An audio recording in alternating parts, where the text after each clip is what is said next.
Pharaoh sent and called Joseph, and they brought him quickly out of the dungeon. And he shaved, changed his clothing, and came to Pharaoh.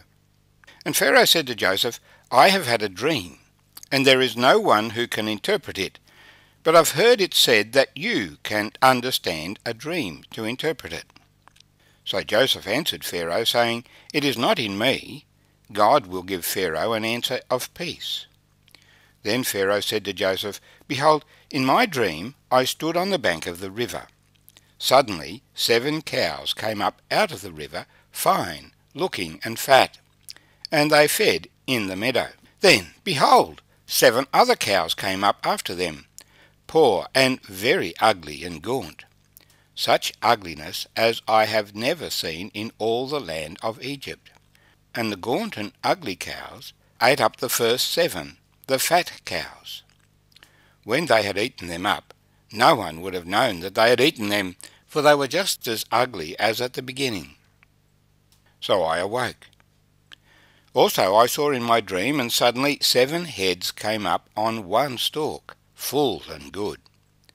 Then behold, 7 heads, withered, thin, and blighted by the east wind, sprang up after them. And the thin heads devoured the 7 good heads.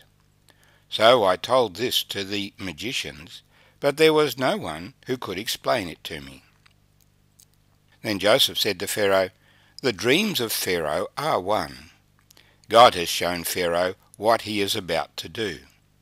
The 7 good cows are 7 years, and the 7 good heads are 7 years. The dreams are one. And the 7 thin and ugly cows which came up after them are 7 years. And the 7 empty heads blighted by the east wind are 7 years of famine. This is the thing which I have spoken to Pharaoh. God has shown Pharaoh what he is about to do. Indeed, 7 years of great plenty will come throughout all the land of Egypt. But after them 7 years of famine will arise, and all the plenty will be forgotten in the land of Egypt, and the famine will deplete the land. So the plenty will not be known in the land because of the famine following, for it will be very severe. And the dream was repeated to Pharaoh twice, because the thing is established by God, and God will shortly bring it to pass. Now therefore let Pharaoh select a discerning and wise man, and set him over the land of Egypt. Let Pharaoh do this, and let him appoint officers over the land, to collect 1/5 of the produce of the land of Egypt in the 7 plentiful years. And let them gather all the food in those good years that are coming, and store up grain under the authority of Pharaoh, and let them keep food in the cities. Then that food shall be as a reserve for the land for the 7 years of famine, which shall be in the land of Egypt, that the land may not perish during the famine.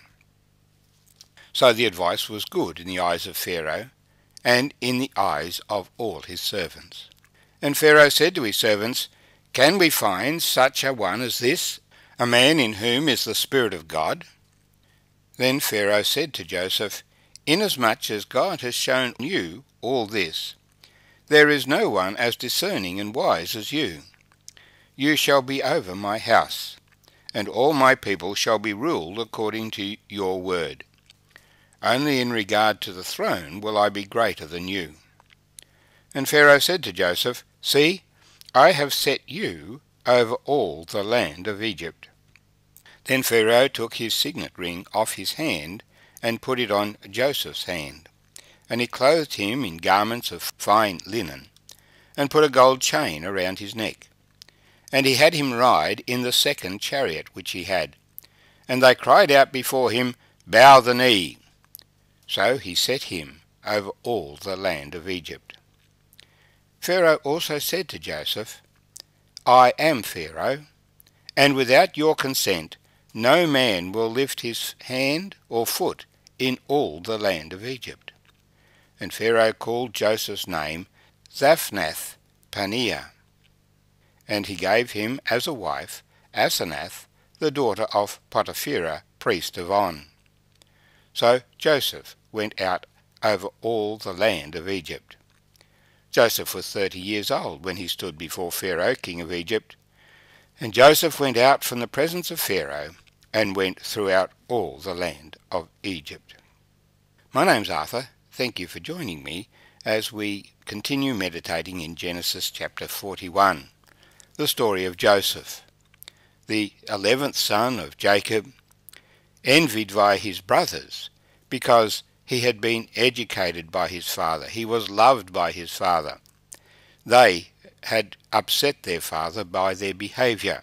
They didn't have the fear of God that Jacob had learned from his father Isaac. But Joseph had learned from his father, but had also responded from that instruction to having a great respect and fear for God. And so we don't see him complaining at all. Even though he was sent as a slave to Egypt, he resolutely lived a servant, humble life, diligently and righteously, and in the name of his God. And so, when he was called before Pharaoh, he does not hesitate to say, "It is not in me." He is not promoting himself. It is God who will give Pharaoh an answer of peace. He knows the character of God, that God is seeking to bless people, not to harm them. Yes, God had determined to send 7 years of plenty and then 7 years of famine. This would establish Joseph as his spokesman, and Joseph would have the opportunity of teaching the people of Egypt the righteousness of God, the way that they should live and walk.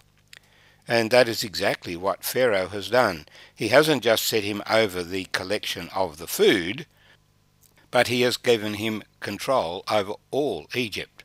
Control over everybody and everything except his very own throne. And of course this is a picture again of the Lord Jesus Christ, who did not exalt himself, but has been appointed by the Father who loves him to be King of kings and Lord of lords. He is not exalting himself, he is not using it for his own glory, and he has come in peace to teach people the way of righteousness before he comes in judgment. God is gracious because he could easily have sent the 7 years of famine before the 7 years of plenty. By sending the 7 years of plenty first, he gives an opportunity for them to exercise faith, not just to indulge themselves with all that they received, but to store some of it up, knowing that the 7 years of famine are coming. Of course, Joseph himself has no doubt that these will come, and it is evident that Pharaoh has believed what Joseph said, because Joseph has spoken in the name of God. Joseph has established a reputation, even at the age of 30, as a man of God, a man of integrity. Pharaoh didn't just appoint him, he went and consulted his servants, his advisers. Every ruler has advisers, and they come back with the recommendation to Pharaoh, "There is no one like this man in whom is the Spirit of God." That's what the Lord Jesus claimed. "The Spirit of the Lord is upon me," he quoted from Isaiah chapter 61, "to preach good tidings to the poor.